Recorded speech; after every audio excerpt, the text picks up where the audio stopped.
तो जैसा कि लास्ट एपिसोड के अंदर हमने देखा था, चैन ही जो होता है वो जियावशी से पूछता है कि ठीक है बताओ आज तुम क्या खाना चाहोगी। जो सुनकर जियावशी जो होती है वो हैरान होते हुए बोलती है कि क्या मैं जो चाहे वो खा सकती हूँ।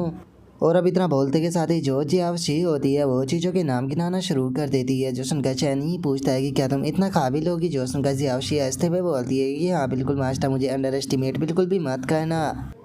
और अब जियावशी के इतना बोलते के साथ ही हमारा व्यू जो होता है वो एक दूसरी जगह जो होती है वहाँ पर आ जाता है, जहाँ पर कि हम चैन ही को देखते हैं जो कि अपनी मार्शल आर्ट की प्रैक्टिस जो है वो कर रहा होता है। जिसे देखने के बाद में जो जियावशी होती है वो बोलती है कि मुझे लगा था कि जो मास्टर है वो एक शांत पैलेस को ढूंढने के बाद वहाँ पर या तो मेडिटेट करेगी या फिर सो जाएगी पहले की तरह, लेकिन मैंने नहीं सोचा था कि वे इस तरह से ताई ची की प्रैक्टिस करेंगे। जो सुनकर चैनी की शोर जो होती है वो जियावशी को बताती है कि जोई और मेजेस्टी है वो इस बार किसी नए पाथ को चूज़ करने की कोशिश नहीं कर रहे, बल्कि वो अपने ही पावर जो है उसे अडेप्ट करने की कोशिश कर रहे हैं ताइची की मदद से। क्योंकि जो ताइची होता है उसकी मदद से इनर और आउटर स्ट्रेंथ जो होती है उसे बहुत ही आसानी से बैलेंस जो है वो किया जा सकता है, जिसका यहाँ पर खुद की जो स्ट्रेंथ होती है उसे कंट्रोल करना और भी ज़्यादा आसान हो जाता है। और यहाँ पर योर मेजेस्टी की जो प्रोग्रेस है उसे देखने के बाद में मैं बता सकती हूँ कि जो योर मेजेस्टी है वो अपनी फॉरबिडन पावर जो है उसे एक हफ्ते के अंदर पूरी तरह से अडेप्ट जो है वो कर लेके।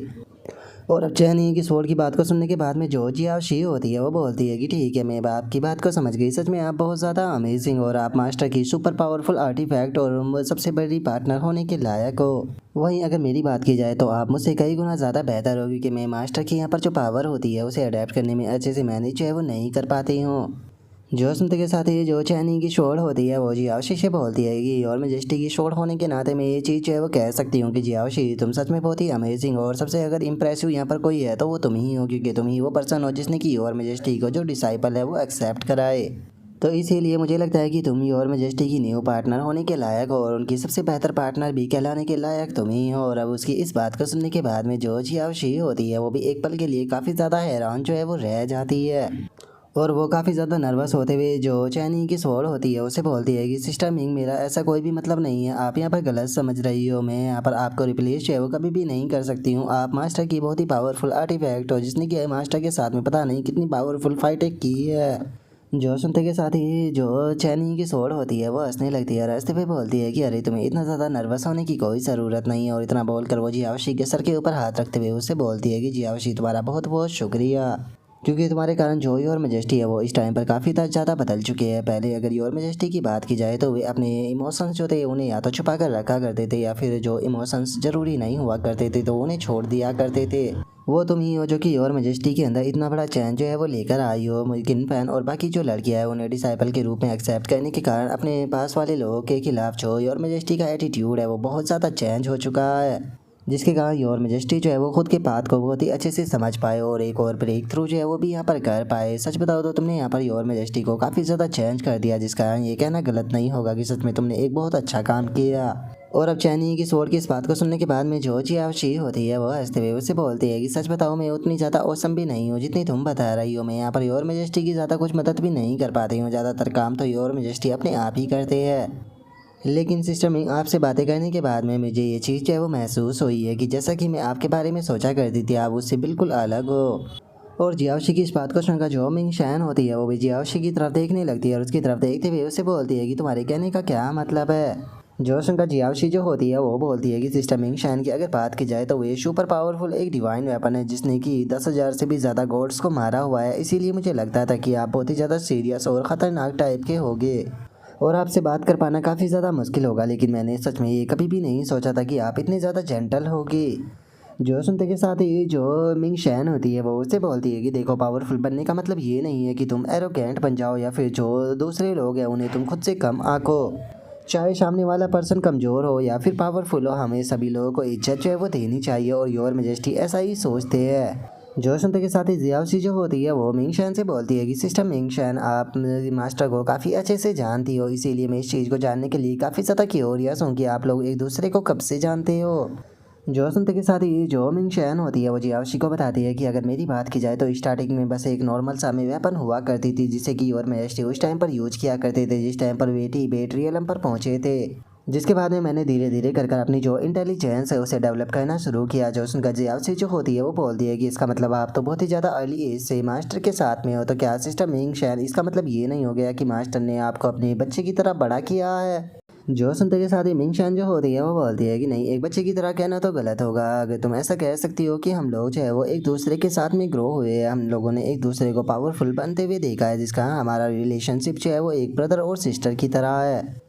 और मेरे लिए जोई और मेजेस्टी है वो बिल्कुल एक बड़े भाई की तरह है। और हमारा जो पात्र रहा है वो बहुत ही ज़्यादा बड़ा रहा है। हम लोगों की एक बहुत ही लंबी स्टोरी है, लेकिन क्या तुम हमारी जो स्टोरी है वो सुनना चाहोगी? जो सुनते के साथ ही जियाओशी जो होती है वो बहुत ज़्यादा खुश हो जाती है और खुश होते हुए बोलती है कि क्या मास्टर के पास्ट की स्टोरी आप मुझे सुना सकती हो? जो सुनते के साथ ही जो मिंग शैन होती है वो बोलती है कि हाँ बिल्कुल, बताओ तुम क्या सुनना चाहोगी?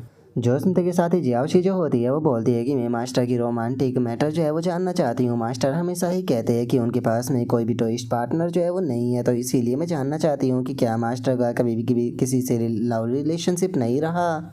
जो सुनते के साथ ही जो मिंग शैन होती है वो बोलती है कि क्या तुम जो ये यू है उसके बारे में जानना चाहती हो? जो सुनते के साथ ही जियाओशी जो होती है वो बोलती है कि वो तो डीमन सेक्ट की लीडर है ना, हाँ मैं उसके बारे में ज़रूर जानना चाहूँगी। और अब उसके इतना बोलते के साथ ही हमारा व्यू जो होता है वो किसी दूसरी जगह पर आ जाता है, जिसका नाम कि एंशिएंट स्टार स्काई रोड का लोस्ट वर्ल्ड होता है।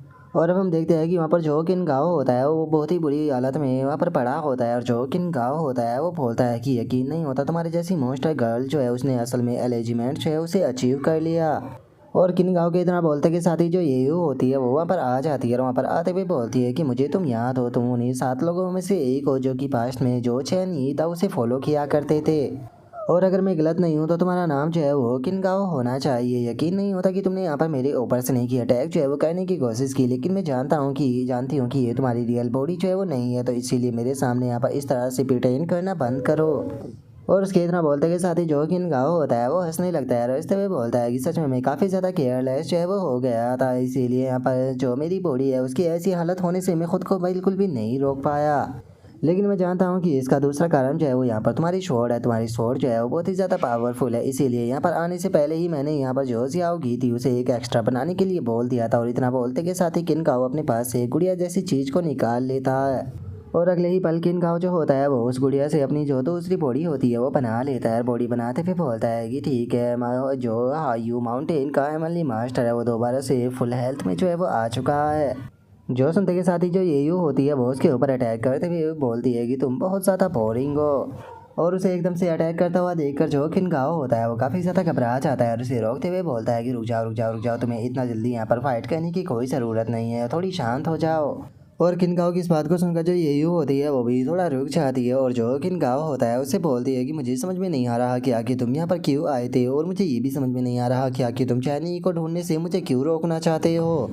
जो सुनते के साथ ही जो किन गाँव होता है वो उससे बोलता है कि वो लगता है कि तुम यहाँ पर गलत सोच रही हो। सच बताओ तो मैं यहाँ पर तुम्हें रोकने के लिए जो है वो बिल्कुल भी नहीं आया हूँ, बल्कि असल में मैं तो यहाँ पर तुम्हारी मदद करने आया हूँ।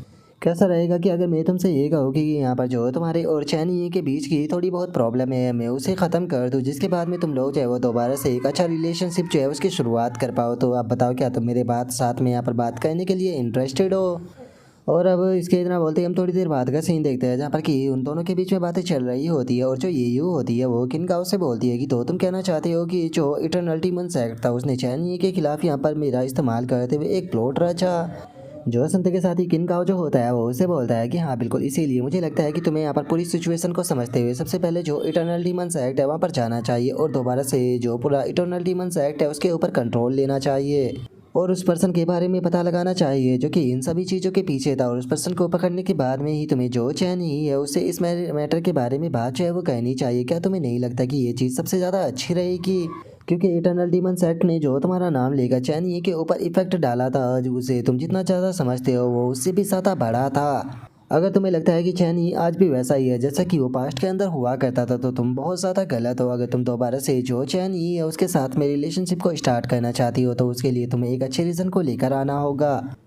जो सुनते के साथ ही अब जो येयू होती है वो बोलती है कि सच में यकीन नहीं होता कि इटरनल डीमन एक्ट को किसी के द्वारा मैनिपुलेट किया गया, जिस कारण वे लोग मेरे हस्बैंड के खिलाफ ही हो गए हैं। चलो ठीक है, मैं तुमसे वादा करती हूँ कि मैं इस मैटर को सोल्व जो है वो ज़रूर करूँगी। और बात की जाए उन 3 आइटमों की जो कि तुमने मुझसे बोला है, जिसमें से सबसे पहला है हेवन मेंडिंग स्टोन, दूसरा है डीमन एसेंस और तीसरा है रिवर्स लाइफ फैदर। अगर इन तीनों आइटमों की बात की जाए तो डीमन साइट के अंदर ये काफ़ी प्रीशियस ट्रेजर है, लेकिन इन्हें पाना मेरे लिए कोई भी मुश्किल काम नहीं है।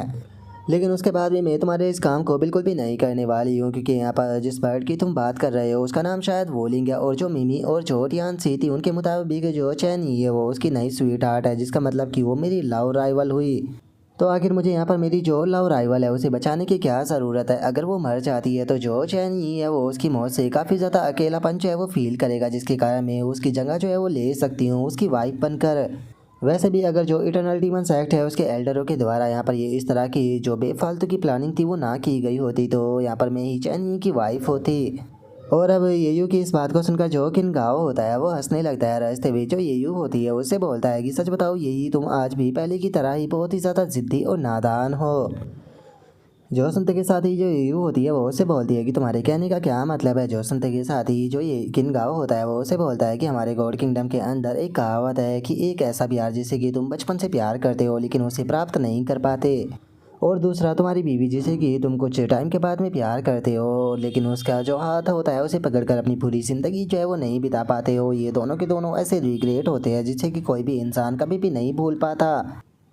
मुझे लगता है कि तुम यहाँ पर मेरी बातों का जो मतलब है वो समझ गई होगी। चैनी जो है उसके ऊपर जो तुम्हारा इम्पैक्ट पड़ा था उसने उसके दिल को पूरी तरह से तोड़ दिया था, जिसे रिकवर करने में उसे बहुत ही लंबा टाइम लग गया। लेकिन अगर वोलिंग की बात की जाए तो वोलिंग जो है वो चैनी की केवल बचपन की स्वीट हार्ट ही नहीं है बल्कि वो उसकी वाइफ की भी तरह है, जिसका चैनी के ऊपर ये दोनों ही रिग्रेट जो है वो असर करेगी। तो इसका मतलब मुझे लगता है कि तुम खुद भी समझ सकती हो, अगर वोलिंग चिंता है तो ही तुम्हारे पास में चांस है चैनी को पाने का।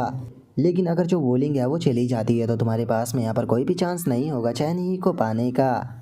लेकिन अगर जो वोलिंग है वो मर जाती है तो जो चैनी है उसके दिल के अंदर इतना बड़ा स्कार जो है वो लग जाएगा, चाहे तुम फिर कितनी भी कोशिश क्यों ना कर लो, लेकिन तुम उस जख्म को कभी भी जो है वो नहीं भर पाओगी, और ना ही कोई वोलिंग की जगह जो है वो चैनी के दिल के अंदर ले पाएगा। और मुझे लगता है कि तुम इतनी समझदार तो हो ही कि यहाँ पर जो मेरी बातों का मतलब है उसे समझ सकती हो। जो सुनते के साथ ही जो ये यू होती है वो भी काफ़ी ज़्यादा हैरान रह जाती है। और अब यहीं पर ही जो हमारा आज का एपिसोड है वो भी कंप्लीट हो जाता है। तो नेक्स्ट एपिसोड के अंदर देखिए कि आगे क्या होता है। अगर आप लोगों को वीडियो अच्छी लगी हो तो लाइक करना, चैनल को सब्सक्राइब करना। मैं मिलता हूँ नेक्स्ट एपिसोड के अंदर, तब तक के लिए बाय बाय गाइस।